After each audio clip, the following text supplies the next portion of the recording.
Pangit ka. Tapos seryoso kayo mo gikuha ko nga word unya imo yung gituuhan ya natuog na sa mutugil nga pangit ka. Napalikon ako.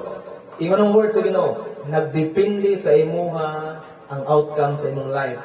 Bisan pag mag-form og word nga dili maayo sa Satan against nimo, ingon ang word sa Ginoo, walay weapon nga ma-form nga mag-prosper. Sa unsang paagi nga dili mag-prosper kung imo ning i-condemn. Saktan?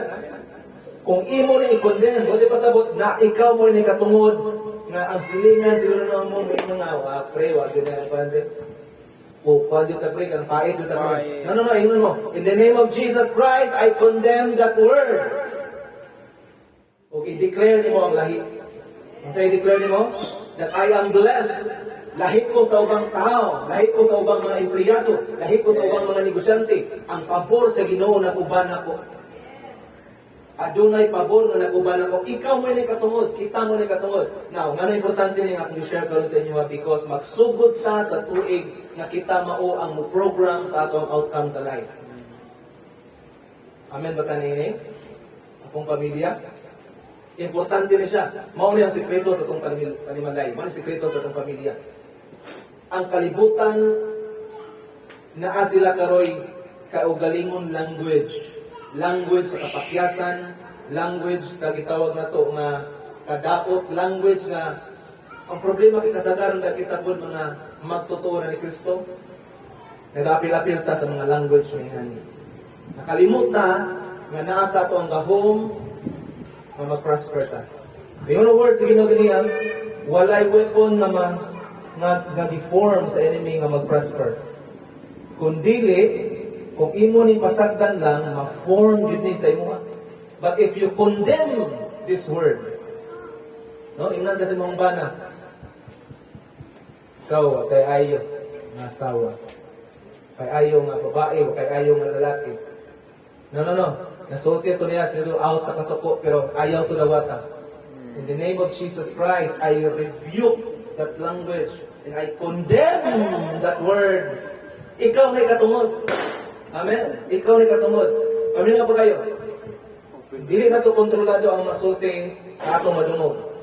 Dili ito makontrol sila. But na ay control kung giunsa ni pagpaabot diha sa imuhang kasing-kasing. Paminaw, dili katalunan. You will rise up. Amen ba tayo ni Maiso? You will rise up. 2026, makita na to ang himaya sa Ginoo. Kabalo ang verse 1, dili ko again. Ang verse 1, ingon nila, sing, O barren, you who not born, break forth in singing and cry aloud.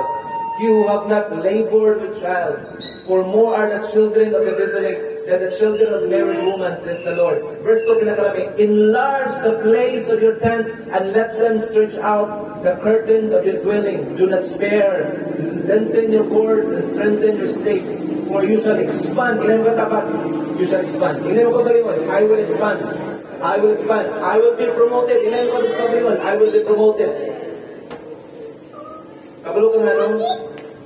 Because, balik ka sa verse 17. This is the inheritance. This is the heritage. This is the heritage of God's servant. Imo ning katungod mo igsoon. Imo ning katungod. So gamitin mo katungod. Miyon sa mga pangalagad sa Ginoo grammar. No. Ingnan Ginoo, Lord, siguro na-miss na ko ang point. Pero 2026, I will enlarge my territory. Gusto ko makipag-partner ng Lord. Ingnan Ginoo na. Gusto ko makipag-partner ng Gusto na ko nga gamiton ang ako ang